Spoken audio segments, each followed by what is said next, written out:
Hey guys, and welcome back to Bayonetta. Welcome to Chapter 1. So this is the Angels Metropolis, and it is the beginning of our journey, and it's going to be quite an epic journey as we go. And I'm so excited, as you can probably tell. The thing with Bayonetta compared to like another action game, like say God of War, is that it starts strong and it never really dips. Yeah. It only gets like, it either stays consistent or gets higher and higher. With God of War, you have like a massive opening and then a more muted like second chapter. Oh, definitely. I mean, I'd say that Bayonetta is pretty much one of the most consistent games, gameplay-wise, throughout gaming ever. And it's one of the things that I think annoyed me at the time when it came out, because God of War 3 came out, I think, a month later. And obviously that got a lot more attention at the time. And I was just like, for God's sake, why is everyone ignoring this absolutely phenomenal game? It's because it's weird, it's Japanese, it features a witch who uses her hair to kill angels, with guns on her hands and feet. It's a game where you try and explain it to people and they just think you're an absolute nutjob. But I would say that, despite having obviously never played God of War 3, Bayonetta is the better game. It's got a much deeper level of combat, and it's one of those games that you can just replay and replay and replay on various difficulties, and you can really get a lot out of the nuances of the gameplay. And I think it's because it's somewhat arcadey in its structure, despite obviously the general overarching plot. And it works. It really does work. You gonna pay Enzo for this, or is he gonna mysteriously not get his cut this time? Well, depends whether we get the gem that we're after.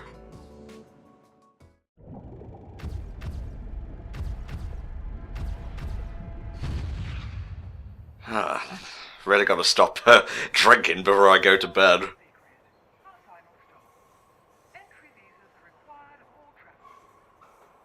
I have to say, I do like that we got to travel by map. That's always a delight, and they repeat that in Bayonetta 2 as well. So I think, well, I'll be very disappointed if in Bayonetta 3, which Bayonetta 3 is happening, oh my god. If she doesn't travel by map at the start of the film, I will be start of the game, I'll be disappointed. You kind of let slip one of Bayo's. Oh, there we go. The title card. I was wondering when it was going to drop. But yeah, yes. it's a film you can control, but not in a David Cagey sort of way. No, in an epic Kamiya sort of fashion. All the action you can control. That's got a great soundtrack. 10 out of 10. IGN. 8.5 out of 10 GameSpot. I mean, I will say that Bayonetta did very well with the critics when it came out. I think most of them really did see its overall quality, and I mean, I'm pretty sure, yeah, it won IGN UK's Game of the Year award, and it won a few other awards as well, and has kind of received like 5-star. It got a 40 out of 40 in Famitsu for the 360 version. Wow. Obviously, I know Famitsu's 40 out of 40s are not necessarily the best marker of brilliance, but still, the fact that it did get that just shows that it's a game of absolute quality. So why did we wait for the Switch version to come out before we did a playthrough of this, mate? Because you never really necessarily showed... Well, I think part of it is because I did tell you that it was very likely that Sega were going to claim basically every part. So it was kind of just like one of those, maybe, maybe not type dealios. Yeah. But obviously now we have Patreon and we can deal with that sort of stuff. Yeah, that's what I'm saying. And then it was a case of, well, I've played the 360 version twice on YouTube. I could have done the Wii U version, but then I found out that the Switch version was coming out, and while there's also the PC version, I can't record the PC version, that I'd be able to play it. So it's just like, well, I'm going to go for the Switch, because obviously that's going to be the higher quality version of the game. Yeah. And really it is. It's easily the best console version of the game that we have. It's the definitive version of Bayonetta, in my eyes. Pretty much, I would say, at least this bundle is exclusive, unless some other gaming company wants to step forward and put money towards it. That's the reason you got Bayonetta 2 in the first place, and by extension, Bayo 3, because Nintendo ponied up the cash. Exactly, and I'm so glad that they did, because Bayonetta really is a gaming behemoth that is worth existing, because it's a element of gaming that you don't necessarily experience all the time. Yeah. And it just works because it's different and it's special. It feels very at home on a Nintendo console, I have to say, because it's like this quirky, like really peppy action game. It's very colourful. It might be, for more mature players, but you could very easily go from, I would say, Breath of the Wild to this without any kind of mood whiplash. Oh, exactly. And I think it's one of the things where you initially look at it and you just go, that shouldn't work. But one of the things that Nintendo has always perhaps needed is a more mature game in its library, and Bayonetta effectively fills that, but it's still a very Bayonetta type thing. And that little thing that I just pulled off there meant that I got like an extra 10,000 Halos, so hell yes! Thank you, Kamiya-san, for telling me that that's a thing that I could do. Because, yes, Hideki Kamiya actually did his own playthrough of Bayonetta that was went up on the Platinum Games blog, and he divulged so much information in that. It was insane. And I watched all of it, and it was brilliant. And I think it was actually going up around the time that I did my... I don't know if it started when I started doing my first one, and maybe finished by the time I'd finished doing my second playthrough of Bayonetta. Well, first and foremost, I wish more devs did playthroughs, because I think the Conker guys did a few parts of a Let's Play at one point, and answer questions and whatnot, and just getting information directly from the devs is like so gratifying. I wouldn't be against YouTube creating a dev LP channel, and certain developers can submit commentary filled playthroughs of their own, so long as the rest of them don't get claimed. And secondly, these walls that Bayo beats down, do they remind you of anything else in a recent game we've played? I'm trying to think. The things that Bowser can destroy in Odyssey, mate. Oh, yeah, of course. Took me a while there. It's just the cubic aesthetic and whatnot. Yes. So yes, this is one of the things that is littered throughout the world of Bayonetta, these notes. They're called Antonio's notes. And because obviously I am me, we are actually going to be looking at all of them. So if you want to kind of read them, you should have just about enough time to read them as we're going through. And these really do have a lot of the extra backstory to the world. And they are a fascinating read. And, I mean, Hideki Kamiya, I'm pretty sure, wrote the entire script and all of the text that goes into these notes.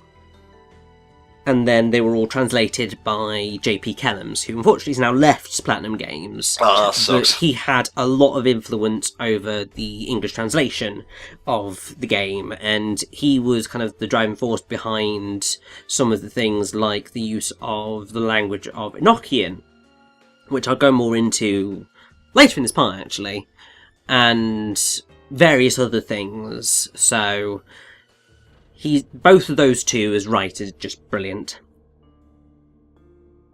Yes, Antonio Redgrave is also a reference, because that, I believe, is the alias that Dante uses in Devil May Cry. Huh. Isn't Redgrave a surname from the Resident Evil franchise, and am I going insane? Might be. No, I might be thinking of Redfield. You might be. But yes, we finally have the ability to use the Wicked Weave. Basically, you get to the end of a combo, Bayonetta's clothes come off, and she is able to unleash Wicked Weaves, which cause extra chaos and cause major damage. That's not leather she's wearing, that's just hair. Yes, and obviously a lot of people look at that and just go, "You what?" But it actually makes sense, because a common conduit for magic in real life literature about witches is hair. Especially European witches, of which Bayonetta is one. So it makes total sense that the way that she would use her magic is her hair.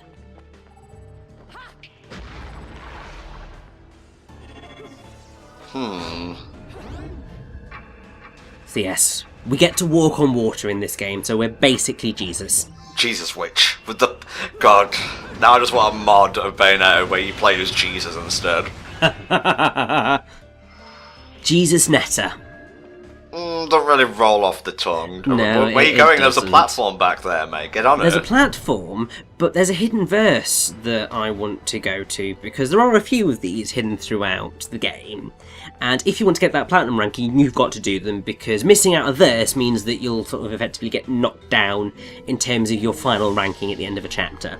Oh, they're kind of like the optional battles in Rising then and whatnot. Effectively, some of them will take the form of these, which are Alfheim portals, which will give you a specific challenge. And these can be really challenging, because they'll say things like use witch time, so you can only hurt enemies during witch time. Some of them will be only use wicked weaves. Some of them will be defeat enemies within a certain number of punches and kicks. There's at least 2 which are stay in the air, so you've got to stay in the air for a set amount of time. And so they're very varied, and so the nice thing is that if you fail them, then it doesn't affect your overall ranking. You just get sent back to the start of the room and you can go back and try it again. So these are actually, for all their challenge, pretty easy verses to get pure platinums on, because you can just try them again and again and again and again. And I will say I did try a few of them many times. It's one of the reasons why when I decided I was going to come back and do Bayonetta, I was just like, am I going to do a platinum run? Because I know that some of these Alfheim challenges are difficult, and I remember being really frustrated by some of them. But in the end it was just like, you know what? I've wanted to do this game on this channel for so long, and I want to see whether actually I've still got the skills that I had 6 years ago when I last touched this game. And it was just one of the things of just going, you know what, let's see if I've still got this, and I think I still do. What's the green orb thing in the top left, mate? I thought it was your health for a second, but that's in the bottom right. No, so top left is your health, bottom right is the health of the enemies. So, top left, in the Alfheim rooms, you are given a certain number of hits, rather than an overall health bar. Okay. And that's just because it's specific to the challenge. And because however many times you get hit in these challenges doesn't affect how many times you get, like, the damage you're going to take outside. So, it's separating that, effectively. And after you beat any Alfheim, you will get either a Broken Moon Pearl or Broken Witch Heart, and they will allow you to increase your magic or your health. Nice. Which do you tend to prefer building up at the start, mate? So I think I've always ended up going more towards health, if only because, as I said, I'm not majorly brilliant at Bayonetta, so it's sort of that safety net of should things go drastically south, I'd rather have the health to be able to mean that I can get to the end of a chapter, rather than the magic which is purely related to how I'm going to do in battles. Right. And actually my focus on going for the Witch Hearts is going to help me in the long run when I get to one particular chapter, because it's easily the longest regular chapter and it's difficult as all hell. Tom, I think you'll remember it. Oh. Oh god, yeah, the memories are rushing back now. My PTSD with Bayonetta. Ugh. Who knows, maybe I'll pick up the Switch version and try to best that particular demon. But are we in Purgatorio right now? I actually wasn't paying attention when she was on the train. Yes, so we're in Vigrid, which is obviously a location in the real world, and Purgatorio effectively sits on top of that, in a way. So, we can influence the human world in Purgatorio, so these things that we're smashing are all getting smashed in the real world, but the people in the real world can't actually see us. Right.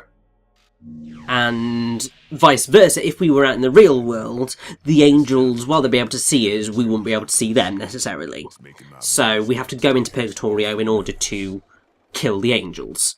And your point is? So pretty much all of the gameplay in the game takes place inside Purgatorio. Okay. I like the incidental music so far. Like, the vocal stuff is great, but this isn't too shabby either. Oh yeah, I mean, it's a really, really strong soundtrack. I mean, you've got a whole bunch of composers that worked on the game, and it's really quite cool because they sort of end up working in different bits of the game. So you have Norihiko Hibino, Takahiro Izutani, Yoshitaka Suzuki, Masami Ueda, Hiroshi Yamaguchi, Rei Kondo, Takayasu Sorioka, and Erina Niwa. And some of those are names that some people would definitely recognise from Okami. And yeah, there's just some phenomenal tracks in here. Real cute. But let's get one thing straight. Your fights are yours alone. Oh, okay. Well, I thought we were a team here. Apparently not. You're just a salesman to me.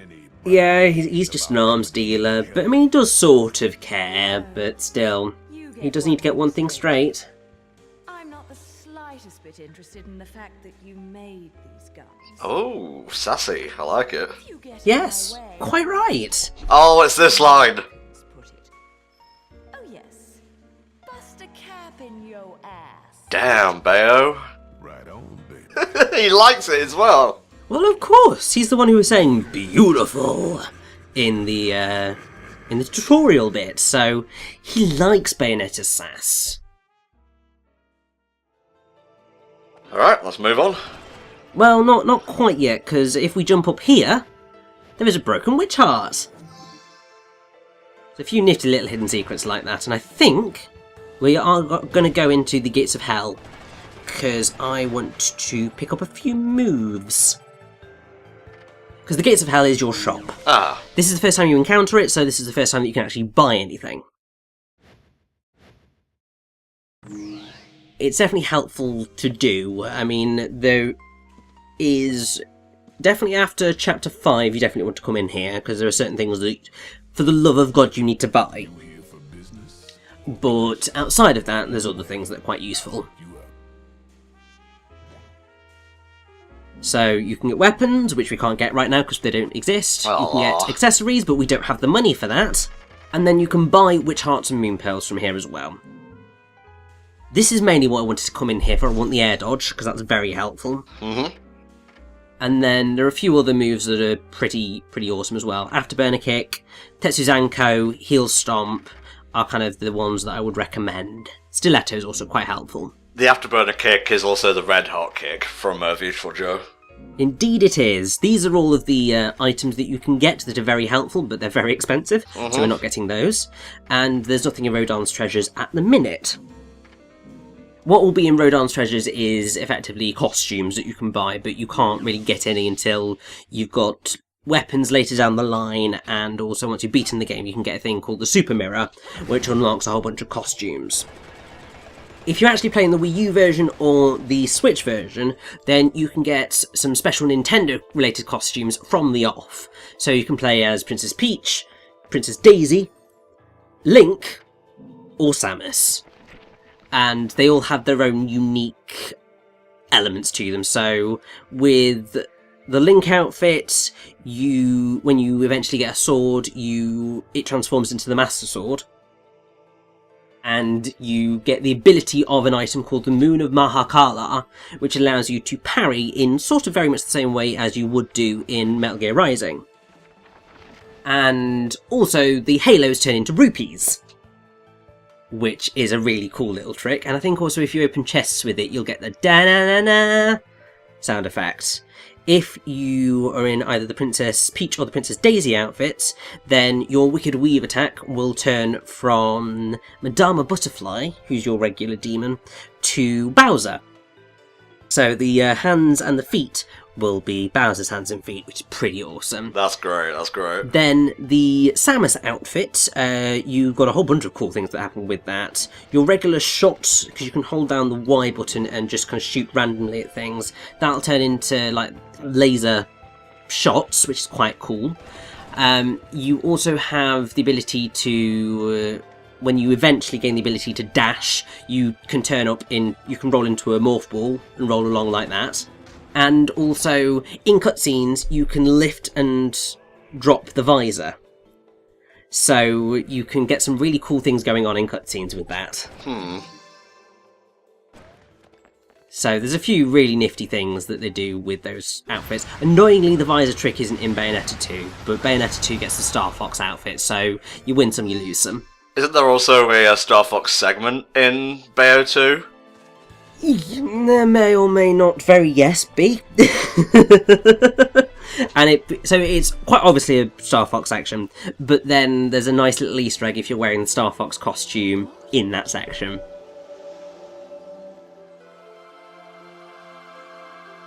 Oh, so pretty. Would be a shame if angels came along and tried to do that angel-y thing. I know, just what assholes, eh? But at least we get a name for these guys now.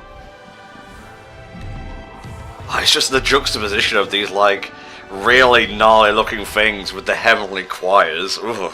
Oh, I know. But yes, here we have the Applaud. The smaller guys are called Affinities, this guy's an Applaud. So the bigger ones are Applaud, and there are some pretty awesome names for all of these angels.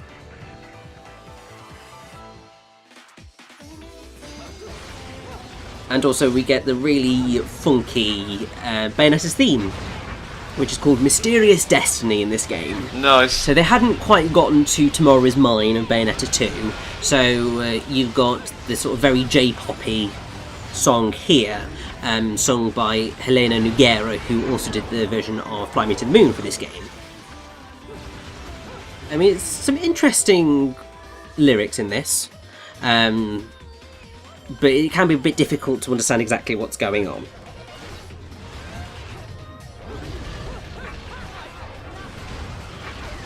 Damn, man, kicking ass here. Of course I'm kicking ass, it's me playing Bayonetta, what did you expect? Oh, I like a bit of ego from you from time to time. It doesn't necessarily come out all that often, but when it's something that I know what I'm talking about, then hell yes, it's coming out to play.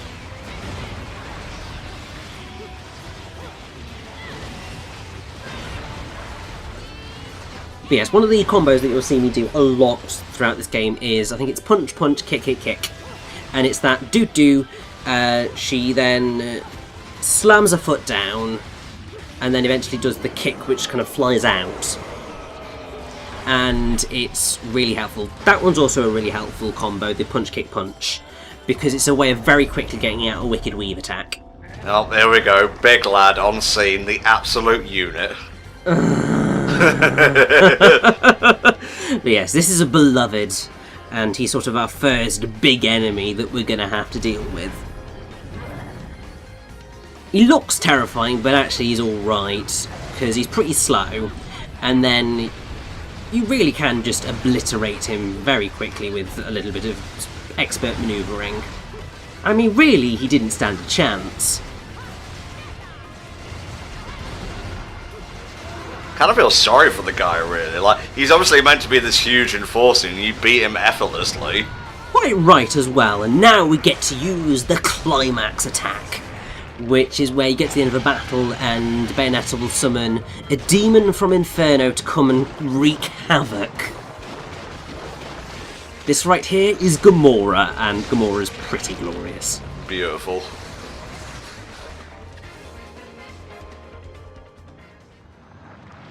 And also, we get an wait, what is it? It's a... oh god. Golden Angelic Hymns LP, I think? Uh-huh. And these are how you're going to get new weapons. And all of them are pieces of classic music. What, royalty-free, you mean? Yeah, partially. But also, it's like, they're proper classics as well, and they're awesome. So we will definitely be picking that up from the shop, but we also have another extra verse that turns up if you return to this room over here. There's a few of these instances where you've got to backtrack, and it's not necessarily clear that you can backtrack, and that will unlock a new verse for you, but hey, it's that whole arcadiness that you've got to deal with, I suppose.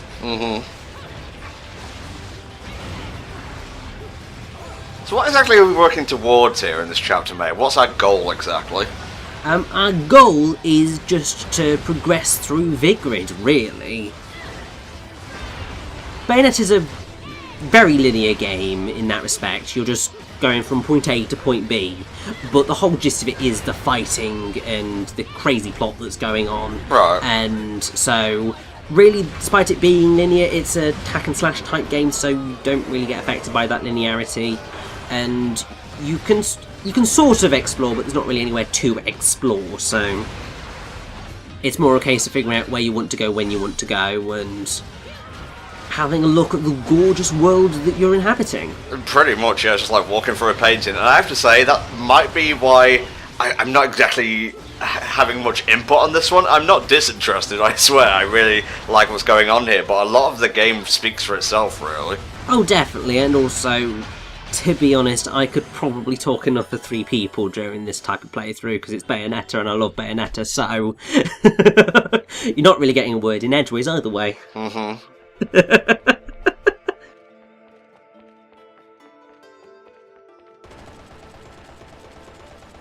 Just love how, like, the default, like, walking forward and shooting animation is just a strut, like a runway strut.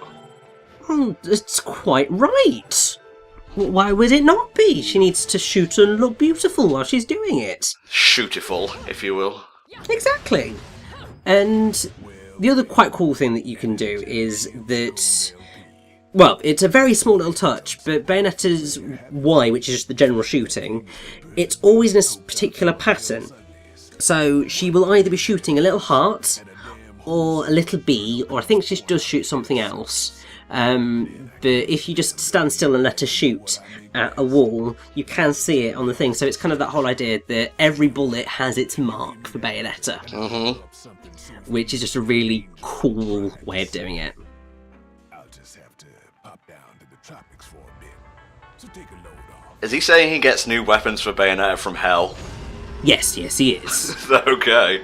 He plays an Angelic Hymns Gold LP, which really riles them up down there in Inferno. And that is how he's then able to effectively stuff their souls into the weapons that he's created and give them life, and they're terrifying. Jesus.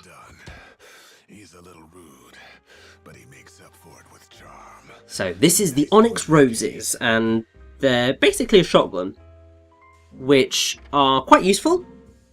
They're a weapon that, at least before this playthrough, I'd never really used all that much. I wasn't too keen on them. There's 2 weapons that we get later down the line, which were my go-to along with Scarborough Fair.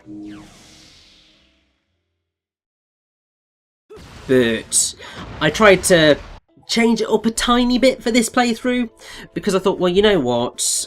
Let's see how it goes. And actually, it worked out okay in the end for me, because Onyx Roses are very good for taking down what are easily the most frustrating enemies in the game. And Tom, I know that you have definitely run into them and seen the worst of it. yes I have! But it's going to be a little while before we get to them. And that's fine, because that means that there's time for you to begin to enjoy Bayonetta again before, you know, they turn up, and then you'll be able to have the satisfaction of watching them suffer. But it's nice because I just get to sit here and watch the pretty visuals and occasionally chime in. This is your playthrough at the end of the day. I'm the co-commentator. Well, it's true.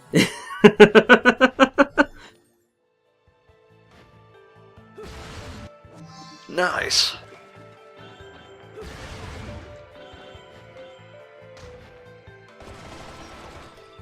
But yeah, I really do just like to just cause chaos everywhere I go. Uh-huh. So do you have to do combos to get through these doors? Yes, you do. They're not going to open up otherwise. And what I'm looking for right here is an Umbra and Tears of Blood, which are those crows that you'll see me collecting throughout the game. But one doesn't turn up here until after this particular... Well, turned up there now. Bloody hell, the bloody asshole. But he doesn't actually activate until after this verse,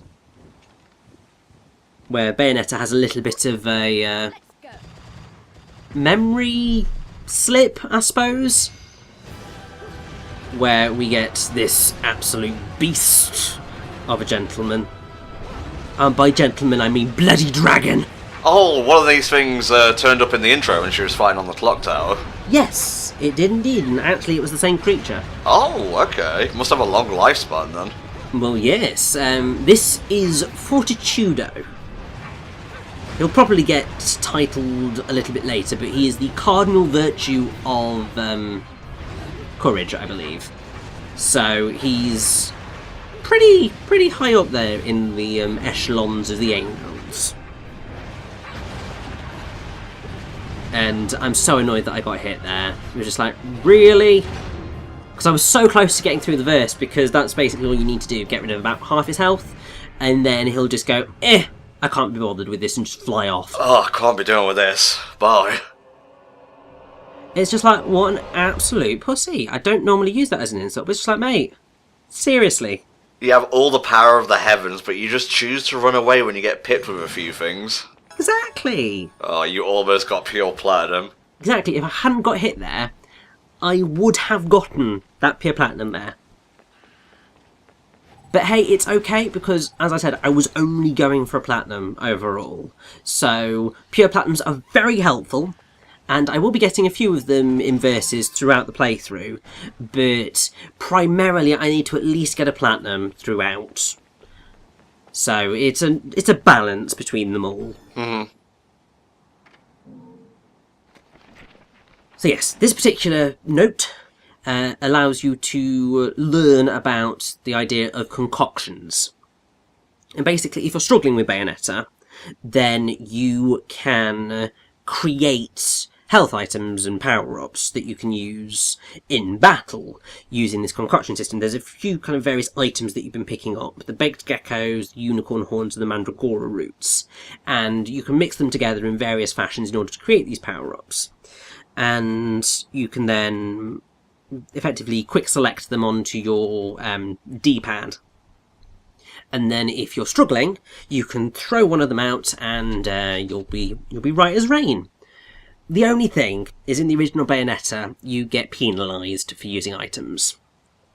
So, you kind of don't want to do that. I'm going to make a few here just to show off the idea of concocting compounds. And also because I wanted an achievement which is also a number in Tears of Blood. Yeah, and it ends the part nice and roundly as well. Exactly. Basically, yeah, so I'm not going to be using any items throughout this playthrough because it's just not going to happen. Because obviously I'll get penalised and then my rank will go down at the end. And that's a no. Yeah. It's not happening. No deaths. No losing things due to items. So, and that's for better or worse, because there's one chapter later on where I wish I could use items. It's one of the things that I'm very glad that they improved in Bayonetta 2, where items do not drop your rank, so really you don't lose anything for using them. I can see the reasoning why it would, but yeah, I think fine-tuning it and streamlining it a little bit does help in the end. Oh, definitely. I mean, it's one of the things... So, Bayonetta in the original game's got a few odd quirks in terms of certain decisions that were made. The quick-time events are sort of one of the big things that were criticised, because there's a few insta-death quick-time events where if you fail them, you're dead. Most of them are pretty easy to do, this being one of them, because all you just have to do is jump when it says jump. But a few of them are a bit more timing related, and those ones... There's two specifically, and they're pretty nasty. And in Bayonetta 2 they went and actually fixed those, so none of the quick-time events lead to instant death, which is a godsend. I remember fighting this guy, actually. All the memories are coming back now. It's like a meta sort of commentary. Well, eventually, you know, we'll reach the point where you have no idea what's going on, and that's going to be very interesting for me, because I don't think you've ever actually watched the entire plot of Bayonetta, have you? Not all at once, no. I know how it ends, but I haven't seen it in action. So, yes, you might learn a few things as we go. Gamora hungry! Quite right. I'm going to do some proper smashing right now. Ooh. Well, you're a snack now. Enjoy that.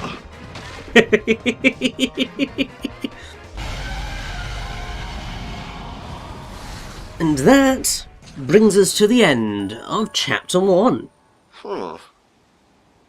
Bit straightforward, but I imagine it's going to get crazier very soon. Oh, definitely. I mean, the start of the next chapter is just balls to the wall insane. Nice. Beautiful. Yes, just absolutely beautiful. And really, Bayonetta should have been a pole dancer. I mean, quite right. Well, I mean, you know, you work with what you've got, the skills that you've that you've garnered. All right, let's see how you're doing here, mate. Might take me a few tries to get better at Angel Attack, but it'll definitely happen eventually. I like the retro remix of what is that? Mysterious Destiny. There we go. See, I know the soundtrack. I don't just know Moon River and Fly Me to the Moon. Yes, although Moon River's Bayonetta 2, and oh my god, I love that version of Moon River! It's pretty great. Alright guys, that'll do it for this part of Bayonetta. Come back tomorrow for another installment. Bye bye.